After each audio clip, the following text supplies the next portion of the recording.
Welcome one and welcome all to the greatest show of them all. It is the NFC East Mixtape Volume 139. You can listen to the show wherever you get your NFC East blog podcasts across the SB Nation network. You can also watch this show on the Bleeding Green Nation YouTube channel or the Blogging the Boys YouTube channel. If you do, you will see the bright, shining, simmering faces of myself. I'm RJ Ochoa from Blogging the Boys. He is Brandon Lee Gowton from Bleeding Green Nation. BLG, do you realize I know that we've been absent once or twice throughout the process, but that we've recorded together for like 150 total hours of content. More than that, if you count the look ahead in TGI football. That's crazy.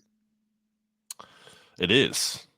And somehow we're not sick of each other yet, at least enough to stop doing it. I think we're in our prime. I think we're doing well, or maybe not even in our prime yet. I think we're still ascending. I think this is an ascending thing, feeling good about it. That's all I can say. Okay. Well, volume 139 is not a great number. 39 itself is not a great number. Can you name a great 39? Eli Ricks on the Eagles, number 39. It's pretty good. There's no real great 30s number. Like 31 can be okay, 32, 33, 37 can kind of work on a safety, but it's just not a lot of strong 30 numbers in the NFL. Brian Westbrook rocked a mean 36.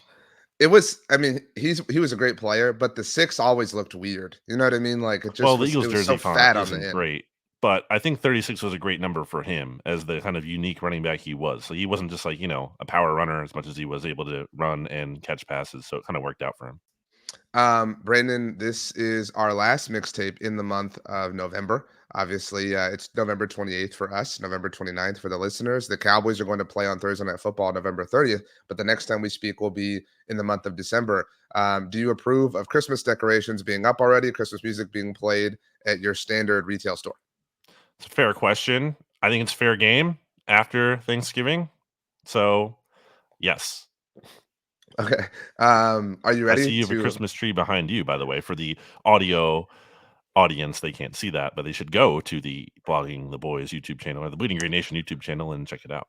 Yeah. So next to the Christmas tree is a picture of Emmitt Smith when he broke the all-time rushing record. When we first moved into this house and I had this desk built, I didn't have anything in that little cubby for a while, and my wife Cammie would just like ridicule me about it. She would be like, "It looks ugly. It looks ugly. It looks ugly," and I was like, "It doesn't look that bad." I look back at some of those videos and it looks horrible. So she was right. And she adds the Christmas tree every year when we do the Christmas decorations. Just, she loves me. She wants it to look nice and festive for the audience. So it worked on you. I hope you're feeling holly and jolly now. I am feeling great. How could I not be? The Eagles are 10-1, RJ. The Eagles are 10-1 coming off of their 37-34 win against the Buffalo Bills. I don't have any takes. I have thoughts, I guess. I mean, do you want to go first? You want me to go first? I mean, it's up to you. I think it applies to the Cowboys in a different way. But, what is there new to say? What is there new to say about that? I feel like I'm doing the same episode for the past several weeks. The Eagles keep winning. People want to say, oh, they're not as good as, their record indicates because of point differential and whatever. And I think there's a level of truth to that. Now, I also think they're not quite as bad as, let's say, everyone wants to bring up the 2022 Vikings. And I heard you say on Football Monday, you don't believe that's an accurate comp. And it's not. Go look at that Viking schedule and tell me their 4 best wins from that schedule. Okay, they beat the Bills in Buffalo. From last year? Yeah, that was pretty good. All right, what else? I defended that win a lot. That was more than pretty good. So I have no problem admitting that. I'm saying that's the top thing. All right, now what else? Now what other wins would you want to pick from that? And you can't. It doesn't stack up to what the Eagles have done in terms of beating the Chiefs in Kansas City, beating the Bills, who were better than their record indicated in terms of DVOA and point differential and everything. Beat the Dolphins, Eagles. As we talked about, Cowboys, right? Those are 4 really high quality wins. This is gauntlet that they've been going through, especially the one if you wanted to start it right before the bye, including the Cowboys in there. They're 3-0 so far. That's pretty good. The goal was basically to go 3-3, 4-2 in this stretch, and they've already done a lot of the heavy lifting with that. And I would say even the Seahawks part of this quote unquote gauntlet might not even be relevant anymore. They're not looking too great. We'll get to that later, but I think there absolutely is luck involved when it comes to winning these one-score games, but it's not just entirely lucky that they are able to fight back the way that they have. That is a very real thing that is attributed to Jalen Hurts, who has this juxtaposition of being entirely composed and calm, but also this intensity and will to win. And you see it. The Eagles released a clip on Tuesday, like a mic'd up of Brandon Graham, who, by the way, just became the most tenured Eagle of all time in terms of games played. He now leads the Eagles franchise history in regular season games played. David Akers still has the overall games played if you count playoffs. But BG was basically saying, like, you don't know Jalen Hurts like I do. And I just think that it's simple, but also resonates. Like the players believe in him, the team believes in him, that he believes in the team. There's just such a belief, and I think that they don't have these comeback wins without some luck. Yes, but they also don't have it without the belief. So this was kind of my argument for the Vikings last year, which you hated on. As an example, like this is an extreme example for the Vikings last year, the Colts win that they had. What was it, the like 33-point comeback? Like everybody like dragged them because like, oh man, you fell down like 33 points to the Jeff Your Saturday led Colts, Colts. the But Colts who you hate and obliterate. but like that does take extreme talent to overcome. Like again, we could talk about like falling into that hole to begin with. There's a difference But like between being down 30 to the Colts and like no, 10 but like to other I, I teams. I admitted that it was an extreme example, but like my point is like that again, there's a lot of talent and belief that is required to do things like that. And so I think that somebody, I forget who it was, so apologies, but somebody, in the aftermath on Sunday afternoon or evening after the Eagles game, tweeted at me and they were like, the Eagles are such a fascinating social experiment almost. And I kind of agree with that.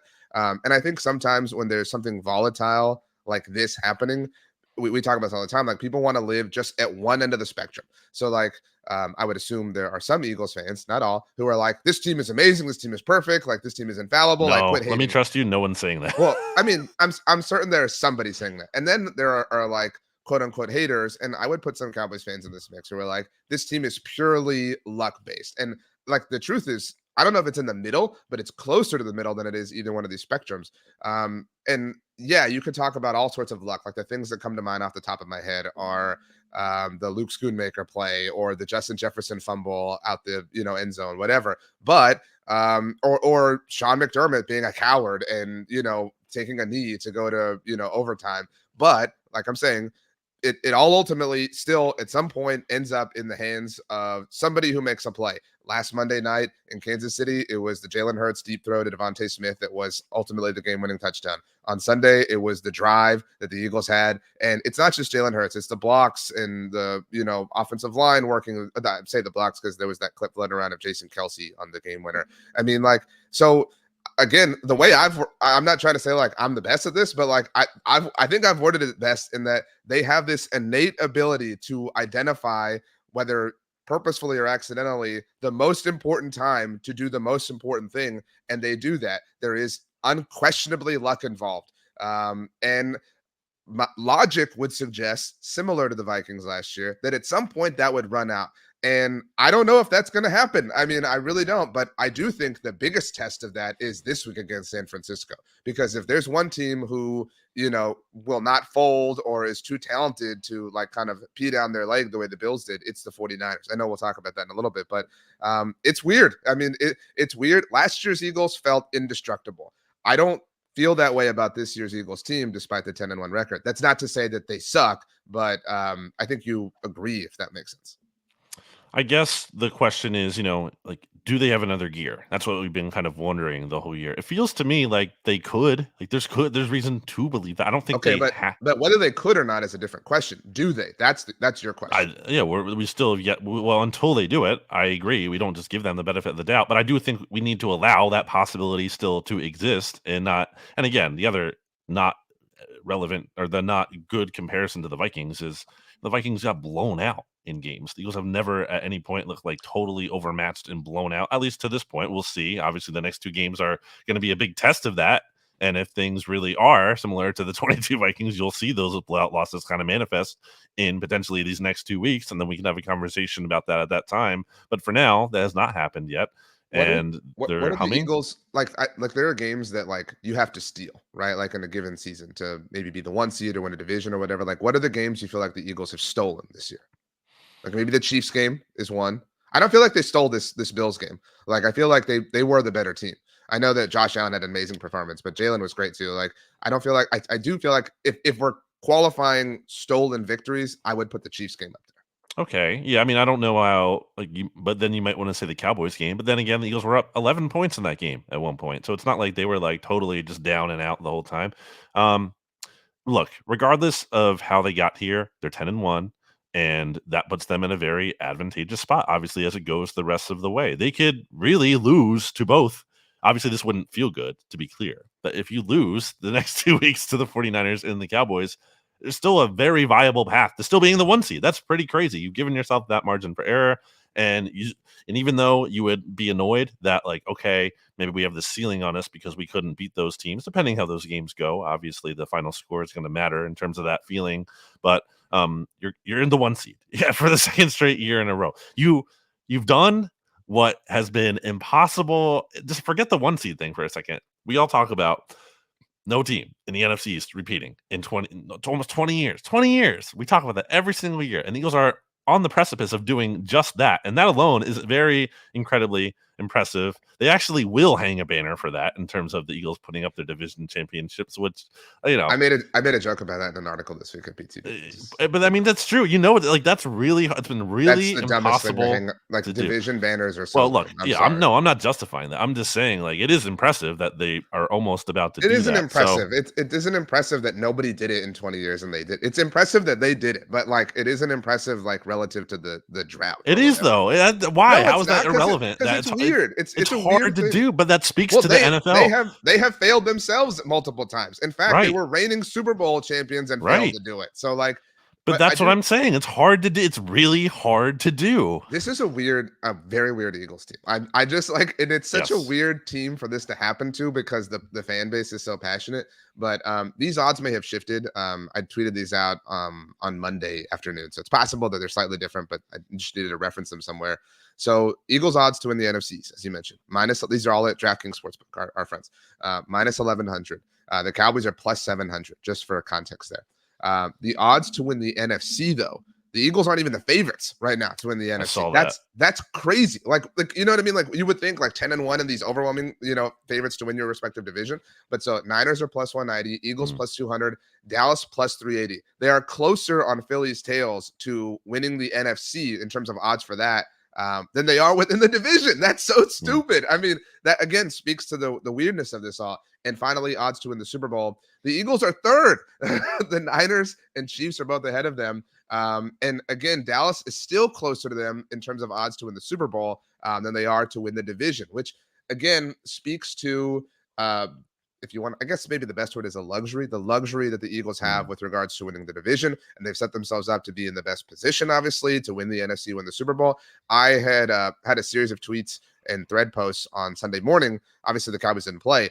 How this Bills game was significant for the NFC East race because this is a common opponent between Dallas and Philadelphia that Dallas has yet to play. So obviously, had the Eagles lost, Dallas would have had a chance to pick up that advantage.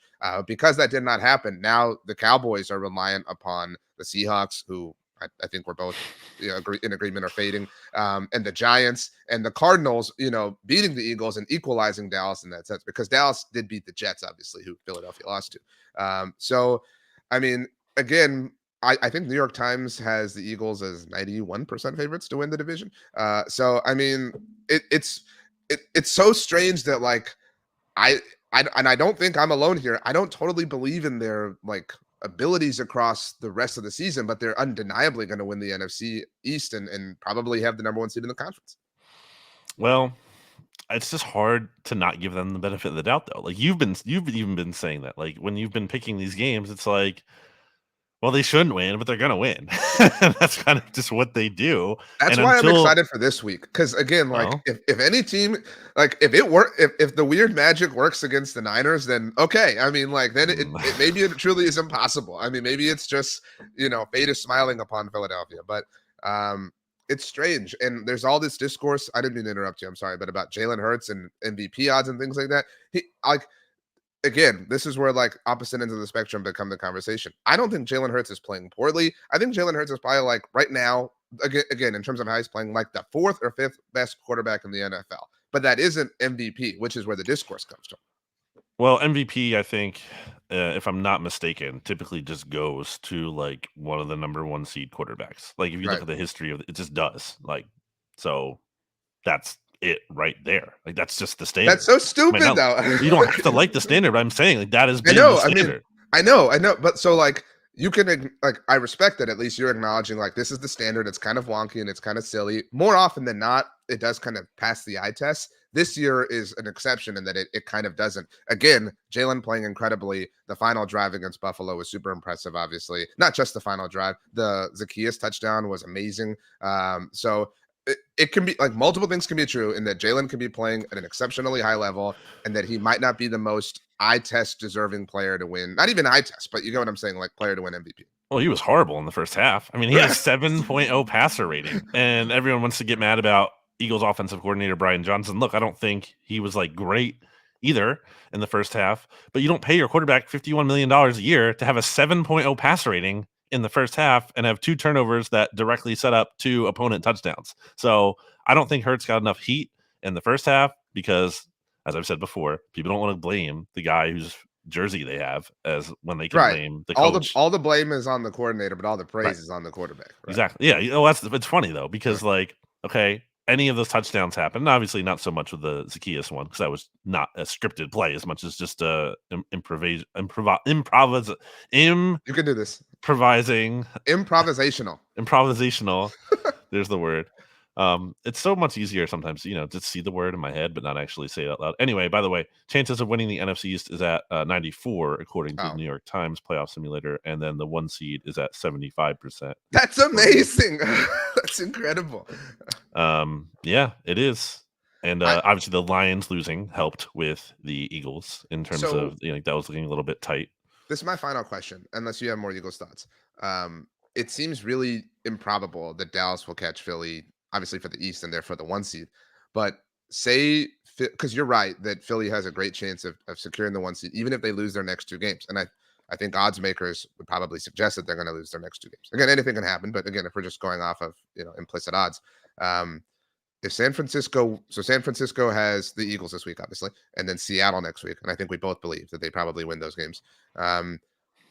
I mean, like that might be the threat, like to the 1 seed, not Dallas, because Philly has this lead. Like I think it's. I don't think possible. The Cowboys can get it. Like obviously they can mathematically, but I think they're because they lost to the 49ers. Like having to get a whole game ahead of the 49ers, I think is going to be tough for Dallas, and obviously it would be tough for the Eagles too. I think it's tough for Dallas to even get ahead of Philly because of the end of the season schedule for Philadelphia, and how soft it is. But I do think it's possible that San Francisco, again, this is contingent upon them winning this week, but San Francisco leapfrogs Philadelphia, which would be interesting. It's possible. They still have the Niners, or sorry, they still have the Ravens, so that's going to be a tough game for them. We'll see how that goes. And really, again, if the Eagles can win Ravens out and their quarterback who you don't believe in.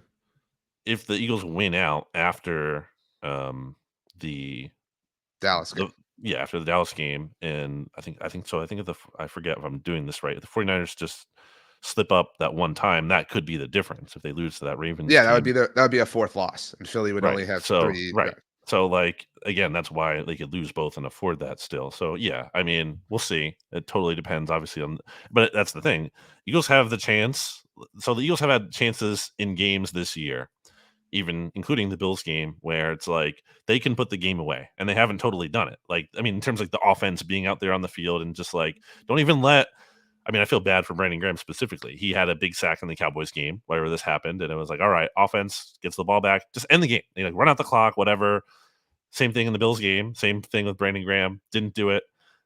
The Eagles now have this opportunity, like in the course of the season, where it's like, all right, you have the 1 seed within sight. You can, if you take care, really, and you don't even have to beat both the 49ers and the Cowboys. You can really lose both of those games, actually. Well, you can lose, like I said, but I'm saying in terms of like really controlling it and not having to root for other factors, like just win one of these 2. Even if you just win one of these 2, that's huge. If the Eagles win the 49ers game, like obviously I want them to beat the Cowboys still, but like I don't really care that much. I'm not going to care that much if they beat the 49ers. Well, this segues us into the Cowboys portion of the discussion. And it's been a while, obviously, with the Cowboys. Well, we have an Eagles-Cowboys tie-in that I kind of wanted to bring up as well. We'll get to that when we kind of spin forward. But the Cowboys, it's been a while now, beat the Commanders on Thanksgiving Day, 45-10.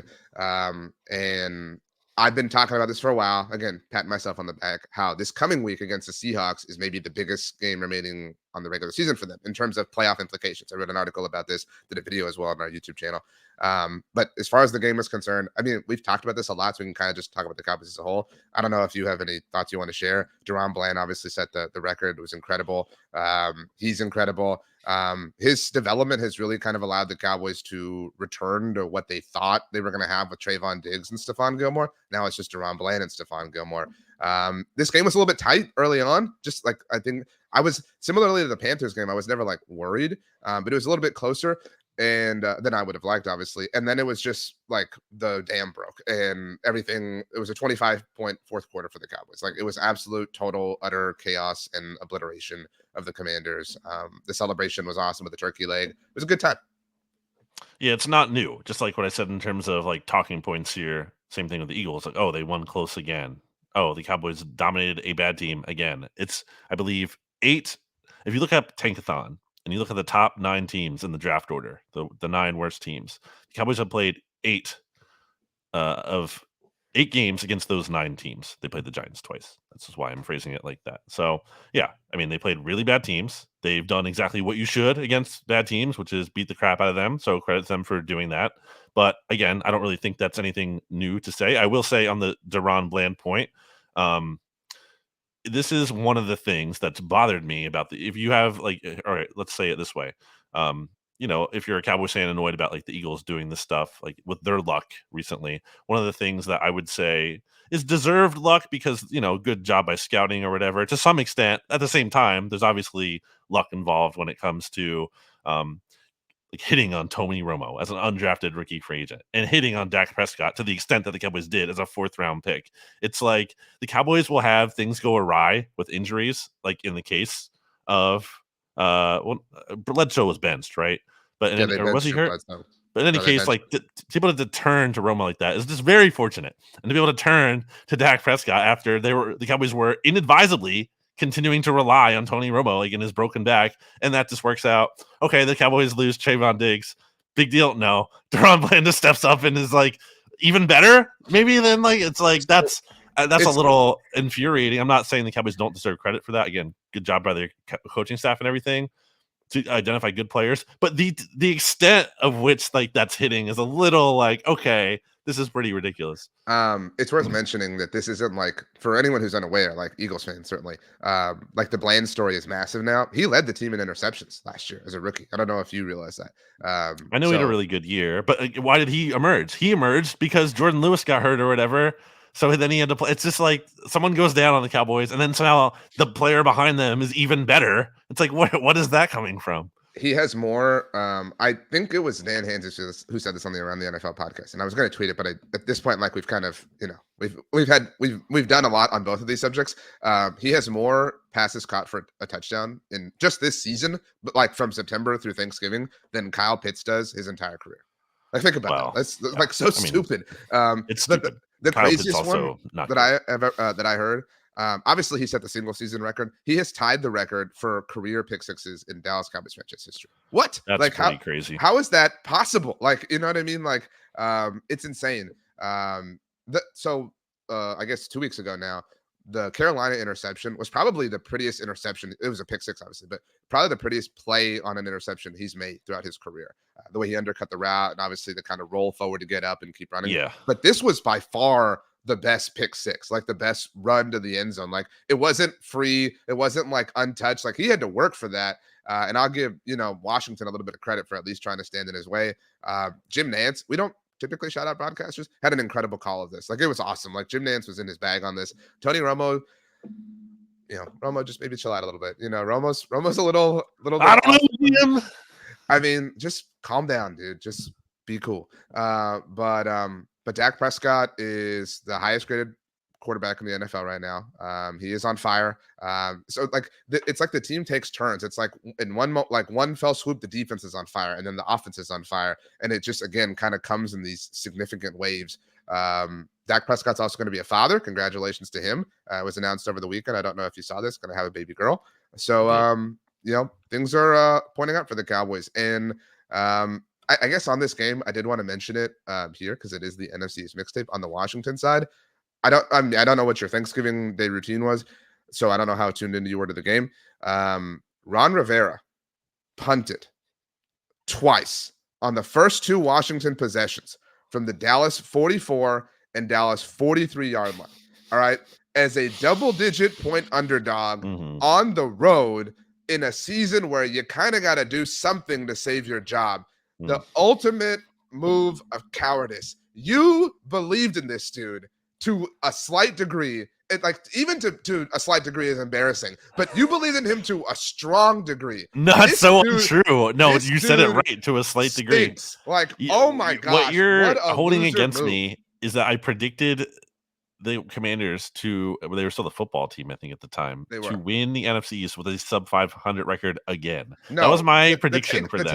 That's not believing in him without a shadow of a doubt. You said you believed in the duo of Ron Rivera and Ryan Fitzpatrick more than Mike McCarthy and Dak Prescott. I stand by that. That looks so horrible right now. By the way, it's totally. It looks terrible now. Ryan Fitzpatrick's out of the league. Ron Rivera has gotten worse. On fire as in his first season as offensive play caller as the Cowboys, for the Cowboys. I mean I think if you had a healthy Ryan Fitzpatrick, they could have won that division. Please address the Ron Rivera cowardice, and then I have a McCarthy. Well, we can get into the Commanders last because we have an NFC East order change. Okay. How about that? It's first one in a while. Then my McCarthy point. So the Cowboys have been on fire at home, obviously riding a 13-game home winning streak, longest in the NFL at the moment. The Cowboys have scored 205 points in their 5 home games. Now, some of those are defensively, shout out to Deron Blaine and special teams, but obviously the significant majority is on offense. The last team to score at least 205 points in their first 5 home games of a season, the 2014 Green Bay Packers, whose play caller was obviously Mike McCarthy. That's funny. I mean, I know it's not cool. I know it's not vogue. I know nobody likes to do it, but the guy deserves a lot of credit. You don't have to say he's the greatest coach of all time, but you have to give this dude his props. And who looks terrible right now? Your boy Kellen Moore with his boy Justin Herbert. Mike McCarthy. Cursed franchise. Sure. Still, but everybody all offseason was like Kellen Moore and Justin Herbert are going to be amazing. Mike McCarthy just wants to run the ball, blah, blah, blah, blah, blah. Mike McCarthy made the executive decision to move on from Kellen Moore. All the best to Kellen, really rooting him on for real. And it looks great. I know there was a stumble, obviously, as they learned. He listened to his players and what they wanted. He adapted. He deserves a lot of credit. Congratulations to the second best head coach in the NFC East. Oh my gosh. Honestly, we can joke about that, but being the second best anything in the NFC East right now is not anything to be sad about. The NFC East is dominating. Well spoken. I don't know if you've the second team plays in the NFC East. I don't know. Second team plays, you misspoke. Way to mess up your words. But I don't know if you have done your power rankings yet at Bleeding Green Nation. But I already did mine, so shout out to me. And I had mine. Pete Prisco, not posted but written. Well, Pete Prisco at CBS has the Eagles number 1 and the Cowboys number 2. He's the only outlet that we curate, at least that had that. I think I do have the Cowboys ahead of the 49ers. It feels a little wrong because of the directly because just because of the matchup specifically. But whatever. That's a tier thing. Anyway, shout out to Mike McCarthy. All right, you mentioned it. We have a movement now. The third place New York Giants. We have a break, and also before we get to the break, we should really talk about a player that could be Cowboy. He could be an Eagle. Could be going to another team. But there's a little bit of I don't want to say it's not a bidding war because it's a unique circumstance here where I almost called him Darius Leonard because he used to be Darius Leonard, and I keep forgetting that. Yeah, Shaquille Leonard. Yeah, Shaquille O'Neal Leonard. I don't want to spend a ton of time on this because this could change by Wednesday when the episode. Well, I want to get your thoughts on it though. What is your pre-thought? Do you want the Cowboys to sign him? Do you care?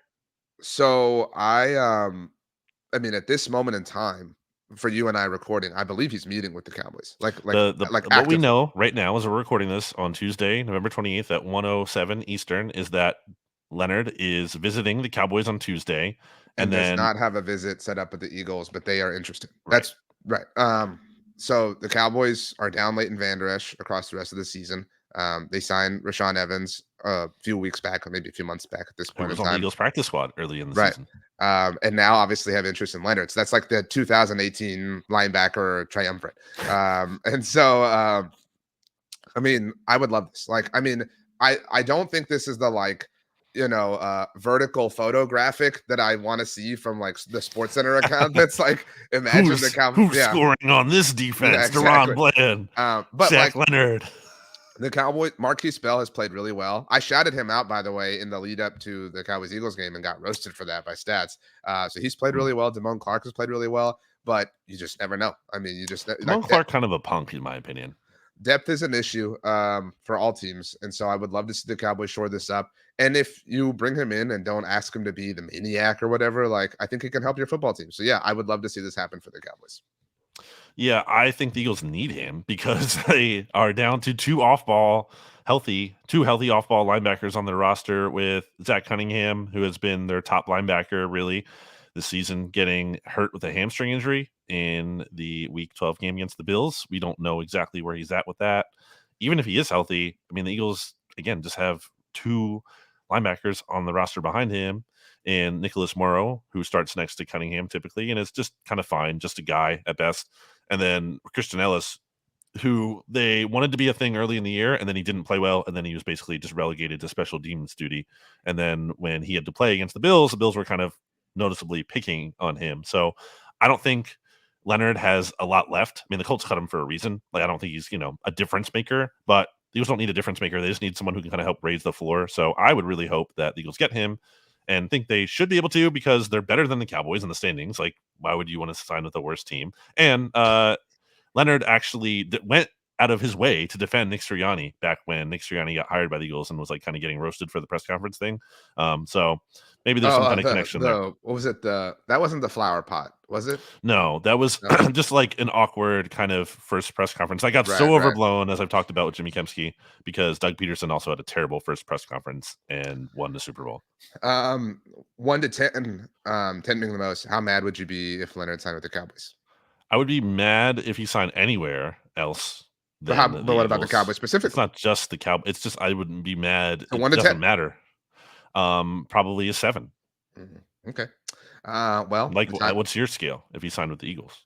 Well, I don't mean to do the the Cowboys would have passed on him, so I trust them, but I kind of do. You know what I mean? Like, if they well, then give me the number. The medical is the big thing. I'd probably like a 6 or 7. That's a good call. Okay. Although I do worry that this has was it Ndamukong Suh and Linval Joseph last year? I worry that this is like that. I know that they made slight differences, but they weren't Linval was pretty good. They weren't like what the vertical graphic would have suggested. You know what I'm saying? That's all I'm saying. Okay. Linval Joseph and Ndamukong Suh and Milton Williams. Let's take a very quick break to hear a word from our sponsors. Welcome back. The time has come, BLG, to talk about Tommy DeVito and the New York, barely a football team, Giants. This is a disaster for the Giants. It was a must-lose game. I said that on the podcast last week, and they won a must-lose game. The Patriots absolutely missed that kick on purpose. The Patriots know what they're doing. The Giants do not. Obviously, I can't ask the players to lose, but organizationally, they had to make a better effort to lose that game. They did. Next, now the Patriots have the 3rd overall pick in the 2024 NFL draft order as it stands, and the Giants are sitting there at 4-8 at the 6th spot, Washington just ahead of them. I messaged you this during the game, or right after the game, obviously. And I was like, just imagine the Giants going through this hell of a season. At no point was there any hope, because you start off with a 40-0 blowout loss in week 1 at home. At no point, and then the Cardinals game, and obviously going from there. At no point has it ever been like, maybe the Giants are going to do something. Like the Bucs had that, just by contrast. Like the Buccaneers were 2-0. It's a bad division. They still might be alive in that division, considering how bad the division is. But there's oh, maybe the Bucs are frisky this year. Who knows? Giants never had that, and yet they might be in a spot here where they don't even get a top 5 pick, and there is an absolutely delicious scenario waiting where the Eagles have everything wrapped up by week 18. And the Giants beat them. Yeah. And the Eagles rest all their starters, and the Eagles help. And obviously you should be rooting for that too.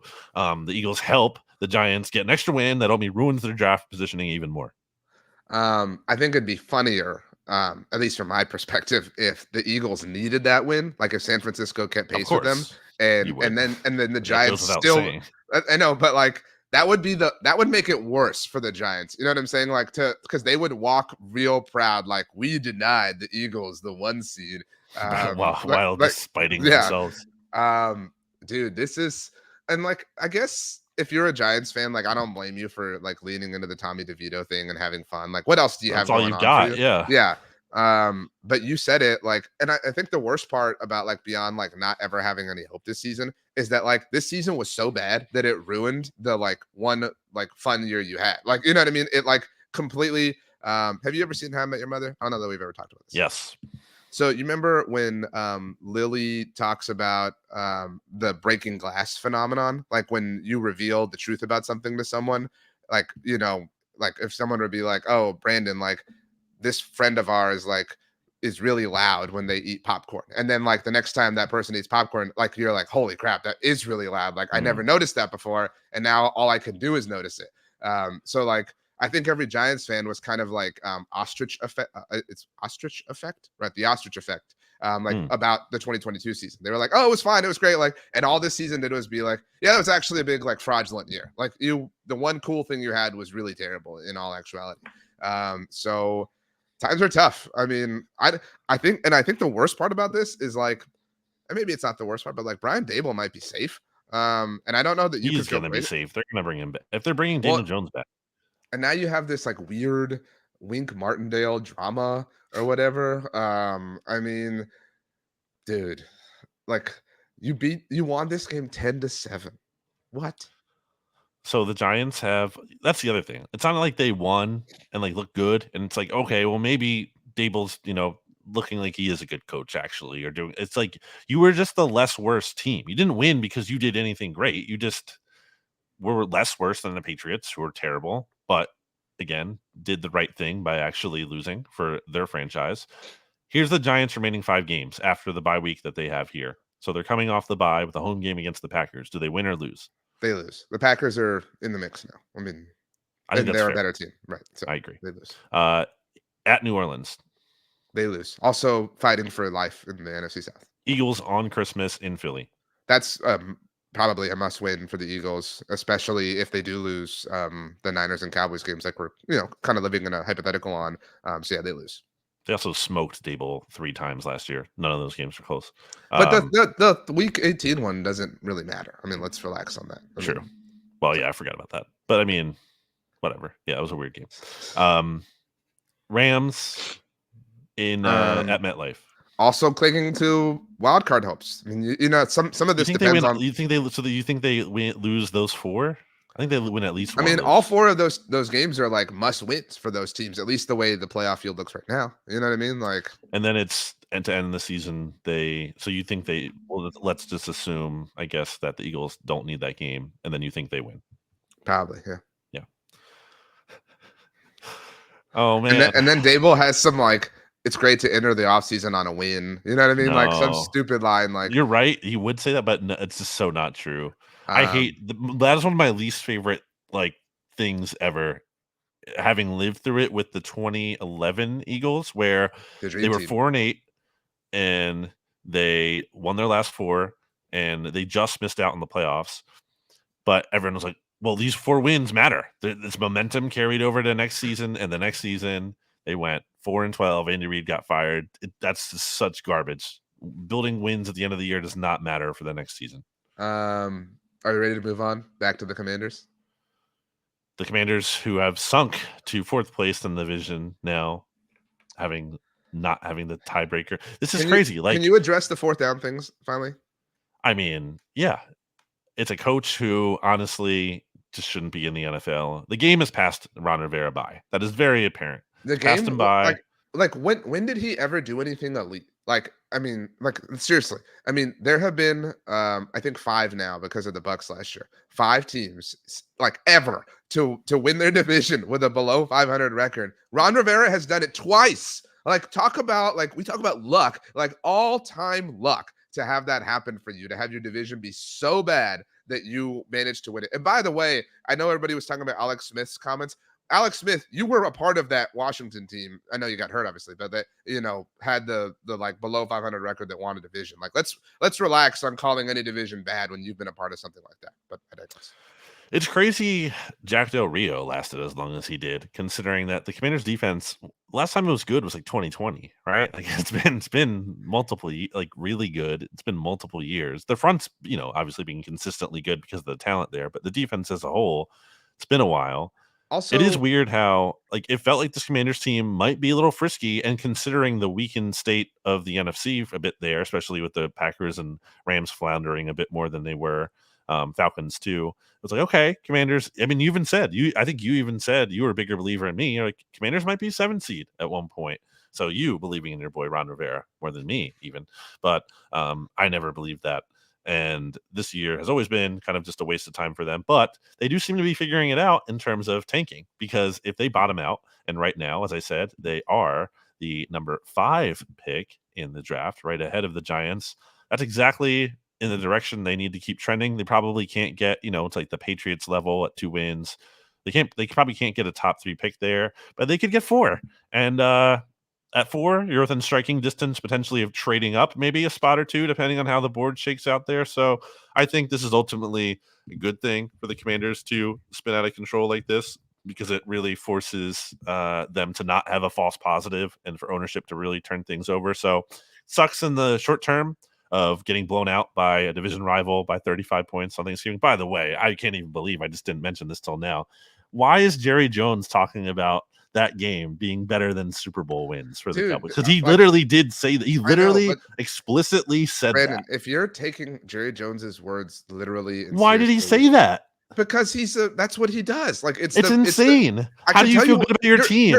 How do you feel? You're asking the question. Do you want me to answer it? Yes. The reason he's saying that is because this is the most watched game of the year outside of the Super Bowl. That's why he's saying it. Like it's not That's so insane. True. It's not literally true. You're the only person who freaks out about this kind of stuff. Like it's insane. It's an insane. If Jeffrey Lurie said that in Philadelphia, he would be. If Jeffrey Lurie said it, it would be different. Like the context would be different. Like it's like normal for Jerry Jones. I recognize that that's not like something you're accustomed. It's not normal. It's big loser energy from the top down. Loser energy. Again, it is. You're saying a division win is better than Super Bowls. Like why would you need to say that? Why can't you say, hey, today was a great day for the Dallas Cowboys? Because that's not how he rolls. Again, like this is different. I'm not saying it's cool, but like this is par for the course. Anyway, it's a bad vibe. It's not a good vibe. It's definitely not a good vibe. The 2011 Eagles rallying. The Commanders last year were 1-4 and wound up going 8-1. Was it worth it? Like, no. I mean, and you played Taylor Heineke to do what? Like just try to get better last year, as opposed to they could have played Sam Howell, some more, had more of a sample size of him between. You want to talk about like bad vibes? The worst thing that Ron Rivera has said in recent memory was, and I'm paraphrasing, and I don't remember exactly when it was, but when he was like, "If we didn't know Sam Howell was this good, we would have played him early." It's like, dude, stop. I thought you were going to say the Brock Purdy thing when they compared him to like Brock Purdy. Oh, that was also dumb. I mean, like again, what has Ron Rivera ever done in Washington that has made you go, "Oh crap"? Like that coach is in my division. Nothing. Not one thing. What's the Commanders' remaining schedule? Let me look that up here. See, let's predict how they're going to finish out the rest of the way. I've got it. It is. Okay. Got my handy dandy sheet here. The Dolphins, and then they're on their bye. So we think they lose. It's a late bye. It's the last. It's the last week of bye. Them and the Cardinals are the only 2 teams on bye that week. But so teams that definitely don't need the late bye because of they not even close to be in playoff contention. They're definitely losing with the Dolphins, right? Yep. So 4-9. And then bye at the Rams. We gave the Giants that loss. So 4-10. We'll say they lose to the Rams, but I think they beat the Jets. I mean, the Jets are so listless. So that's 5-10. And then San Francisco, 5-11. And then some of this depends on the Cowboys and what happens. And we'll get to this in a moment here. This could be very interesting in terms of both. The Cowboys and Eagles could be clinched in their respective positioning. Right. And allow the Commanders and Giants to pick up 2 Mickey Mouse wins. That's like the idea. That's so ideal from a standpoint of hurting their draft positioning. That's the mixtape. That's the mixtape week. Okay, let's get to week 13 then. The Cowboys get it started. We do go in chronological order here on Thursday Night Football. Back-to-back Thursday games for the Cowboys. Obviously, they host the Seahawks. This line opened. I don't know if you saw this at Dallas as 7-point with Dallas as 7-point favorites, now up to 9.5.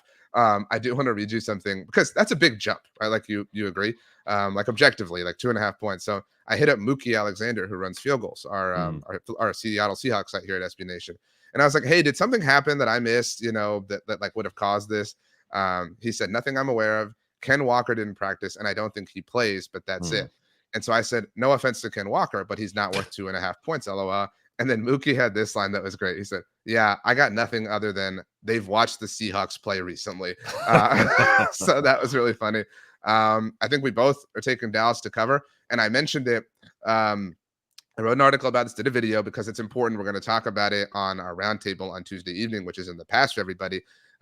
This is the biggest game left on the regular season in all likelihood for the Cowboys as far as playoff implications go, because the Seahawks are right behind the Cowboys right now in terms of wild card standings. After this, the Cowboys play the Eagles, who are probably going to win the NFC East, so not a contender for the wild card. Then the Cowboys play the Bills and Dolphins in back-to-back games. They're not relevant to the NFC wild card picture. Then they finish up with the Lions, who are overwhelming favorites to win the NFC North, therefore not a wild card contender, and then play the Commanders, and we just talked about that. So the fact that Seattle and Minnesota are both kind of fading right now has given the Cowboys a massive lead in the wild card race. And if they win this game against the Seahawks specifically, it only, lengthens that particular lead and gives them the head-to-head tiebreaker over the Seahawks if that comes into play, and sets them up to potentially manufacture their own bye, as we just talked about in Week 18 against Washington. Yeah, I think the Cowboys win this easily, which is unfortunate because for the listeners who may have not already heard, or if you did, hearing it again, you can come out to Wrong Crowd Beer Company, RJ, which is where I had the season opener kind of podcast with Jimmy Kempski for BGN Radio, the live pod we did out there in Westchester, Pennsylvania. We're going to do a Thursday night football. Eastchester? Not that I know of. Thursday stupid. Night football watch party at Wrong Crowd Beer Company in Westchester, in part because Jimmy and I can't do like an Eagles watch party thing, because of our jobs. Like we're not fun people to watch a game with. And y'all are obsessed with the Cowboys, right? So he travels to the road games too, and I, and you're obsessed with the Cowboys. We're working. So in any case, we have to do something that is not an Eagles watch party. So we figured, why not do a Thursday night game? And always fun to see the Cowboys lose. I don't think it's going to happen. This party was also decided way before the Seahawks kind of were really spiraling out of control here. I said it a couple of weeks ago, or at least a week ago now, and I think you can verify on TGI Football, like the Seahawks they're going to fall out of this thing. Like the Packers are rising. They have a really easy schedule the rest of the way. The Seahawks do not. They are turning back into a pumpkin. Like the Geno Smith thing, it was like, they wrote me off. I didn't write back. Oh, that was cute. That was fun. Oh, the Seahawks are good. No, they're not. He is turning back into the Geno Smith who was not a starter in the NFL. You have Jason Peters out there playing offensive line for the Seahawks. Like their situation they have some talented pieces and players. They're not a total joke like, the Commanders and Giants kind of are at this point. So maybe they hang around a little bit in this game, but I think ultimately the Cowboys do what they continue to do and put this team away, and it's not even close at the end. So I do think they will cover and win and get a nice little mini bye before playing the Eagles. I do think the Seahawks make the playoffs. I agree with everything you said, but and I agree with you. Green Bay probably. It's because everyone else sucks. That's what I'm saying. Like I think the wild cards end up being the NFC East loser, which is probably going to be the Cowboys at the 5 seed, and then Green Bay probably climbs as high as the 6 seed because Minnesota is also fading. And then I think Seattle's got enough of a lead right now and will do enough to just hang on for that 7 seed. Maybe. So that could be relevant for the Eagles if they do not secure the 1 seed. Obviously, they'd be the 2 seed, and that would be the team that they would host in the wild card round. So potential interesting kind of wrench in the overall NFC East playoff picture as things move. But we agree, Cowboys win, cover. We will recap this game on TGI Football on Friday morning with Steven Serta of Arrowhead Pride. All right, we do go in chronological order, which means we have to start or go next to the Washington Commanders and Miami Dolphins. This is also a 9.5 point line, but Washington's on the other end of things. They are 9.5 point home underdogs against the Miami Dolphins. I might take the points, but I think that Washington loses. Take the Dolphins coming off the little bit of the mini bye considering they played. Ooh, what do we call this? It's not quite the mini bye, like the baby bye. Almost the baby bye. Is baby bigger than mini? I think baby is. That's true. The microscopic bye. Okay, because it's smaller than the mini bye. Yeah. The Dolphins are superior, and I think the Commanders are organizationally tanking as they should be. Yeah. I'm interested in what the Dolphins look like. Obviously, Dallas has yet to play them. The AFC East race is really interesting. Who does Buffalo play next or this week? They have a bye this week. And then Kansas City. Is that correct? I don't know. Yes. I don't know the Bills' schedule off the top of my head. So they have a bye, then Kansas City, and then Dallas. So if we presume, so what are the AFC East standings? Dolphins are on top. No, I know, but they're 8-3. Is that correct? Yes, I don't know. This isn't the AFC East mixtape. No, but I do think this is relevant. I've been thinking about it. So I'm kind of thinking about it out loud now. So Miami's 8-3. We both think they win this week, right? Yes. Okay, so they're 9-3. Then they play Tennessee, 10-3. Yep. And then the Jets they're 11-3, right? Yep. So Buffalo is 6-6 after completely embarrassing themselves in Philadelphia. Might not even make the playoffs. Insane. So after the bye, they're in Kansas City. That's their Super Bowl, is Arrowhead Stadium, right? Like we know that about the Bills. They'll win that game. I don't think so. I think they lose. I know. I agree. I'm kidding, but I'm saying like you said, that's my their point. Super Bowl. They're 6-7, and the reason I bring all this up is like they're probably 6-7 heading into the Dallas game. So they might be quitting. You know what I'm saying? And not only might really need it. That's yeah. I mean, obviously that's possible, but like things could shake out potentially to where Buffalo has quit by the time they host the Cowboys, and Miami has a significant lead by the time they host the Cowboys. I don't think the Bills are going to fold and quit. I mean, like McDermott potentially kind of already for his job. Whether they're doing that on purpose, yeah, I mean, is it not possible that they get like waxed by Kansas City and then Sean McDermott gets fired? It's not likely in terms of the Bills having lost a game by more than 6 points this year, so I'm not counting on that. I also wanted to mention that I wanted to tweet this during the game, but it just never felt right because the game was always like kind of tight. Tony Romo had to have had some like horrible flashbacks being in Philadelphia and seeing Sean McDermott. Like that had to have been a horrible experience for him. So anyway, are you ready for the final game? Tony Romo's also probably having bad flashbacks because his last game ever in the NFL was a loss to the Philadelphia Eagles. It wasn't a Romo loss. We've talked about this a million times. I don't know. Tony Romo played in a game and the Cowboys lost, and that was his last game in the NFL. Tony Romo had 100% touchdown success on that. In a loss. The Philadelphia Eagles really, truly, the bad memory. The San Francisco 49ers. Let me say one more thing.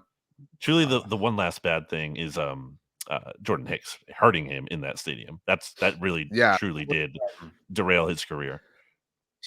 Jordan Hicks was the Cowboy killer that year. He obviously hurt Romo and then had a while there. He had the picks that specific year in the two games. He hurt Romo and then had the pick six in the game in Dallas in overtime. Not overtime. I think it was to send it to overtime or take the lead in regulation, something like that.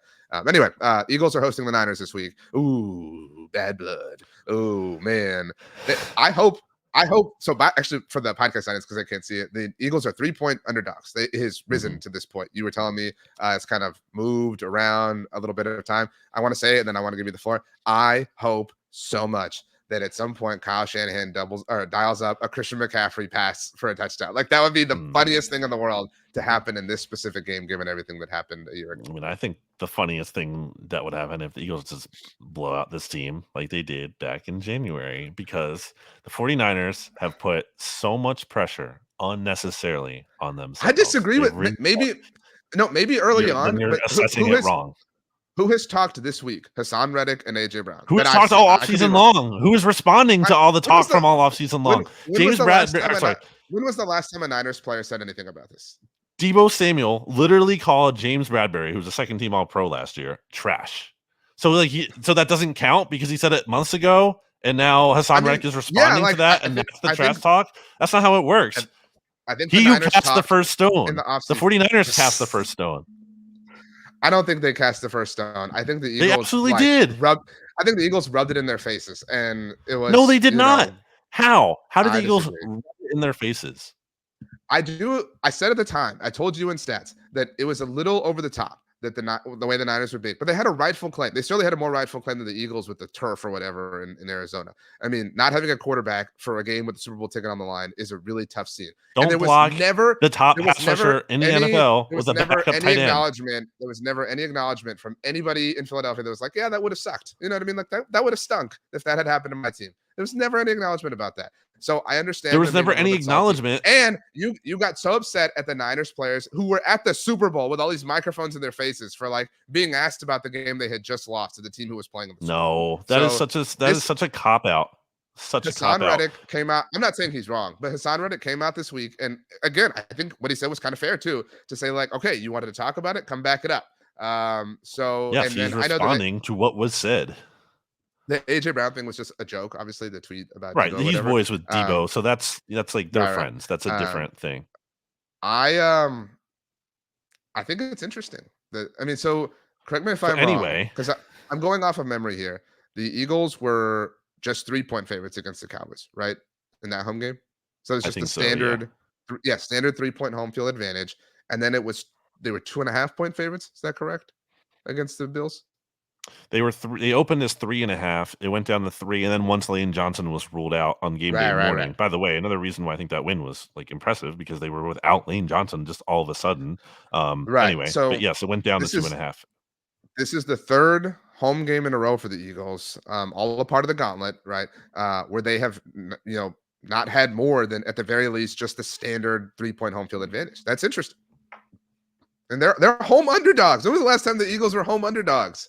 And they're not even. It's not even like that's just literally true. Year. Like they're 1-point underdogs. They're 3-point home underdogs.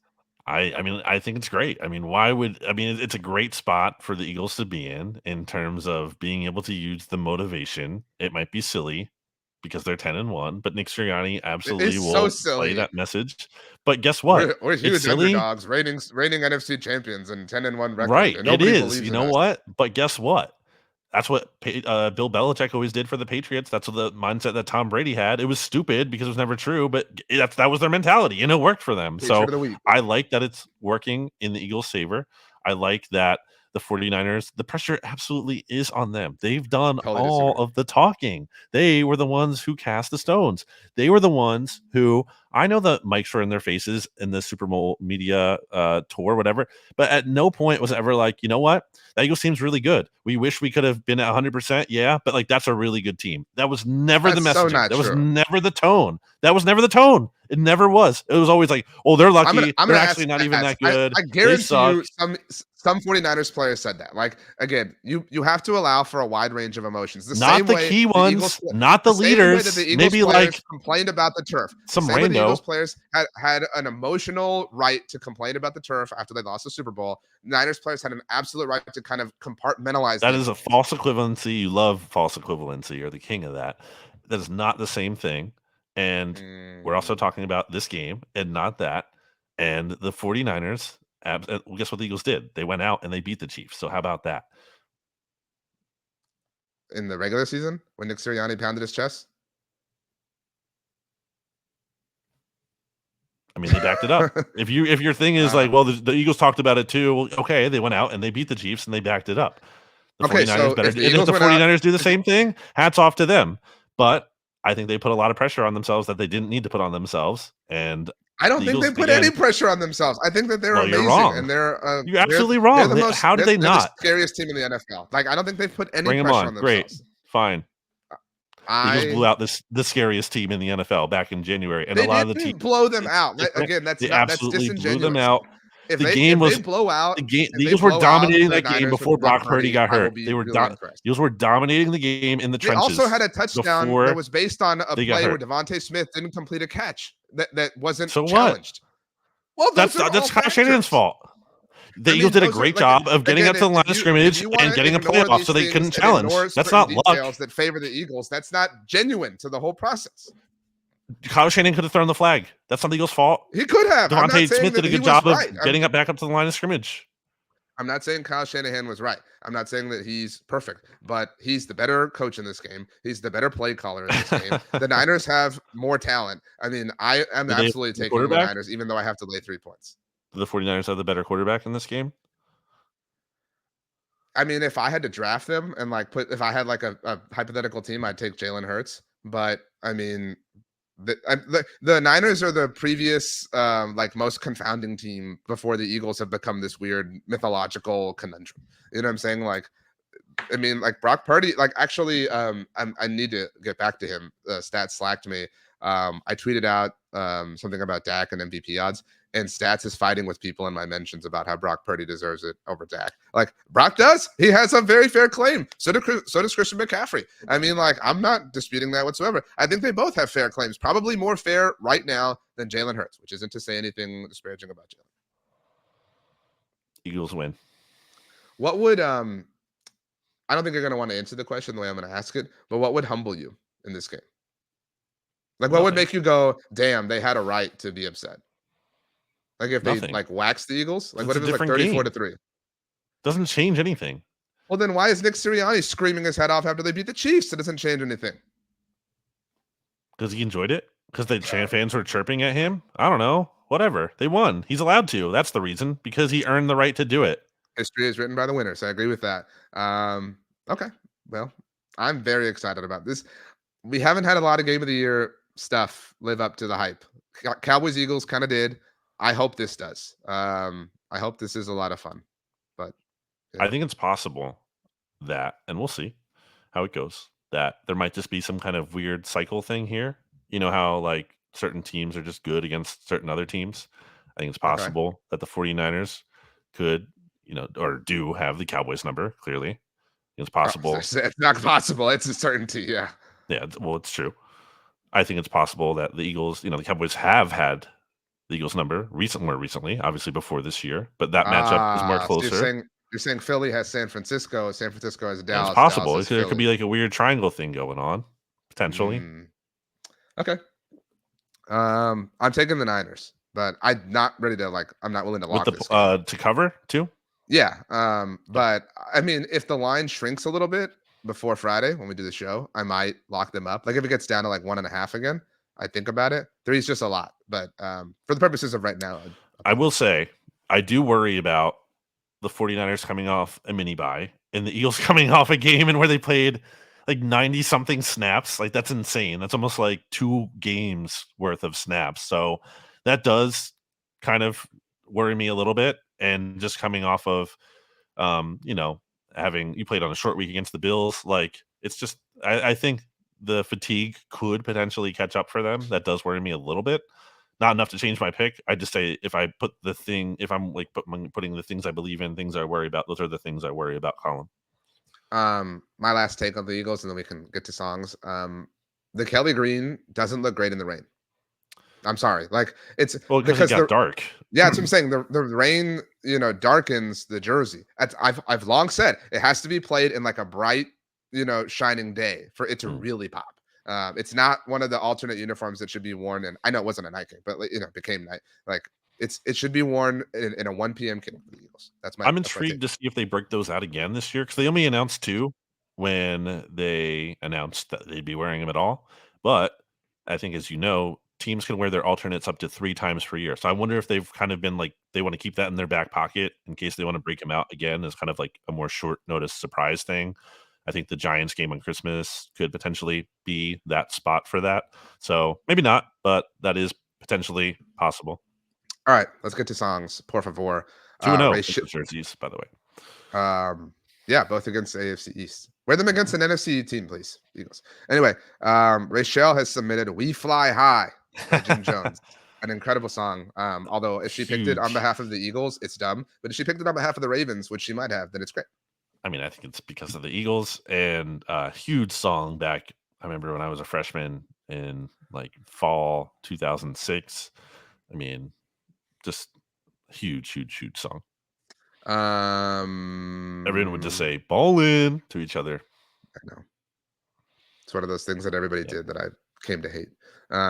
Anyway, are you ready for my song? Yeah.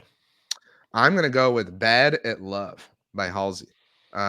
An impressive vocalist, and I'm going with the standard version, but there's a YouTube video of her singing it like acoustically, and her voice is incredible. I mean, like some people just have voices that I'm like, you should just sing all the time. Like never stop. Don't even sleep. Don't eat or sleep. Just sing like so we can.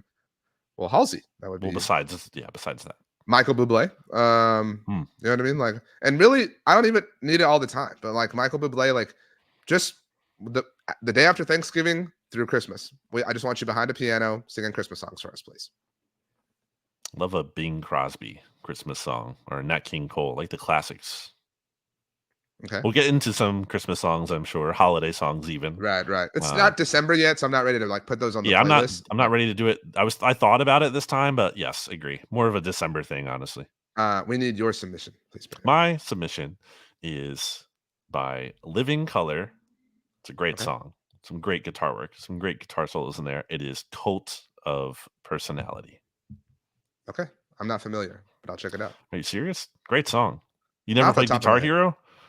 I actually really wasn't that into it. Like I've never really been into Guitar Hero or like DDR or anything like that. You're not a like, wrestling guy, obviously, Yeah. because that's in part of why I'm picking this. I'm not like I don't watch I don't watch WWE or AEW actively.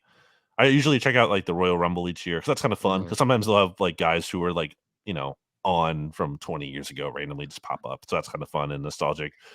Or I'll watch like WrestleMania or at least parts of it. 'Cause, you know, it's like the Super Bowl also set in Philly this year. So I want to go to that, trying to make plans to be there. But anyway, a big character in WWE has Cult of Personality as their theme music, and they returned this week. And I was like, why not? It's a good song. By the way, I meant to say, I got a PS5, RJ. Congrats. Yeah, I know. I haven't played video games in like 2 or 3 years. I was never like a hardcore gamer, but I played like regularly. Right. Okay. And just I just felt like between work and everything, just didn't have the time, and just the interest and time weren't lining up. And We have the same job, so I get it. Right. right, that's true. And I don't know. It just kind of I haven't played it yet because again I've been busy. I got it on Saturday and I've been working since then. So I'm excited to fire up Spider-Man 2 here, probably not too long after I do this podcast. Wait a minute. But You're gonna start Spider-Man 2 without having played the first one or I Miles played the Morales? first one. I did play. That's like the last game I played. I played like You played it on like what played PS4? one, and, yeah, and Okay. Morales. Like those were the last games I played. That Okay. was like 2 years ago or so, Then I or can if not a full 2 give years. Like this a green light. Okay. yeah, I yeah. I No, didn't understand that. Okay. no, We're I'm good. not just jumping in. Okay. I'm huge. Anyone who knows me knows I'm huge on like being like obnoxiously so like Completionist. sequentialist. Yeah. Okay. But I asked people on BGN Radio to give me game recommendations if you have any. So RJ, if you have any, but especially the listeners, if you have any, you can tag me on social media at Brandon Gowton. I am the one thing I have, so I don't need this suggestion. Is I really liked the Assassin's Creed games a lot when they were out, and I played all of them up till 3, and then I kind of just fell off. So I actually went to GameStop and bought like some of the old ones for pretty cheap actually, and I'm going to work my way through those, starting at Black Flag and forth from there. But any of like non Assassin's Creed games I would like to hear about, and also Um not God of War because I watched the playthrough online. I would offer in terms of story-driven games. Like I'm not great. Like I'm not a Call of Duty person. Like I'm just not good at those games. I've never enjoyed them.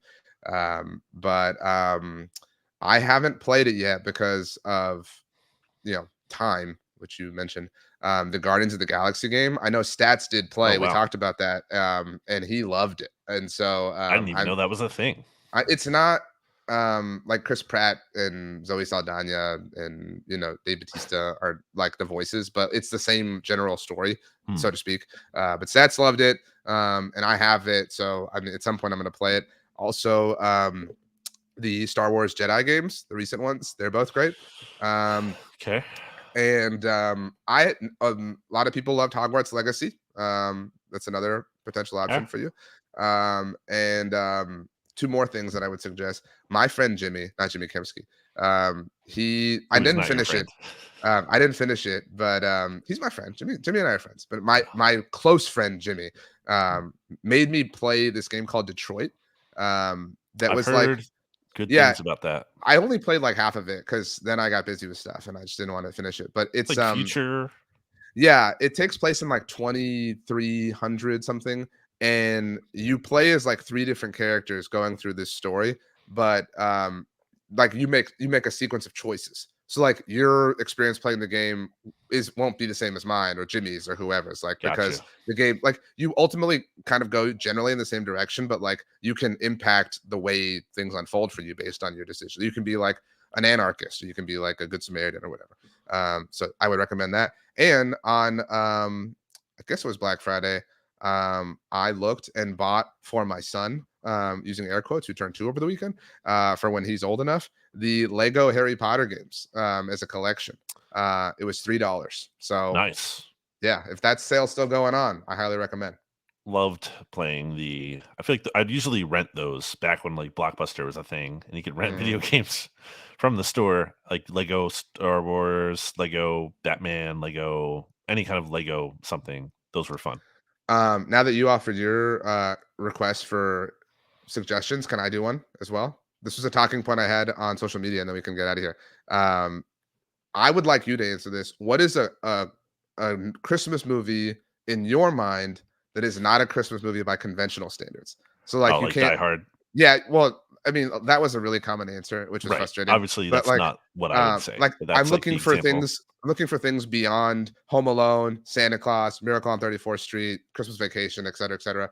And a lot of the answers I got were either because the movie took place at Christmas time, Mhm. or had like prominent Christmas scenes, or because the person in question watched it around Christmas, so they have like a personal connection. The answers I got, on average, mostly were the Harry Potter movies, the Lord of the Rings movies. I was gonna say Uh, a lot of people would say Lord of the Rings. yeah, Family Man with Nicolas Cage, that takes place around Christmas.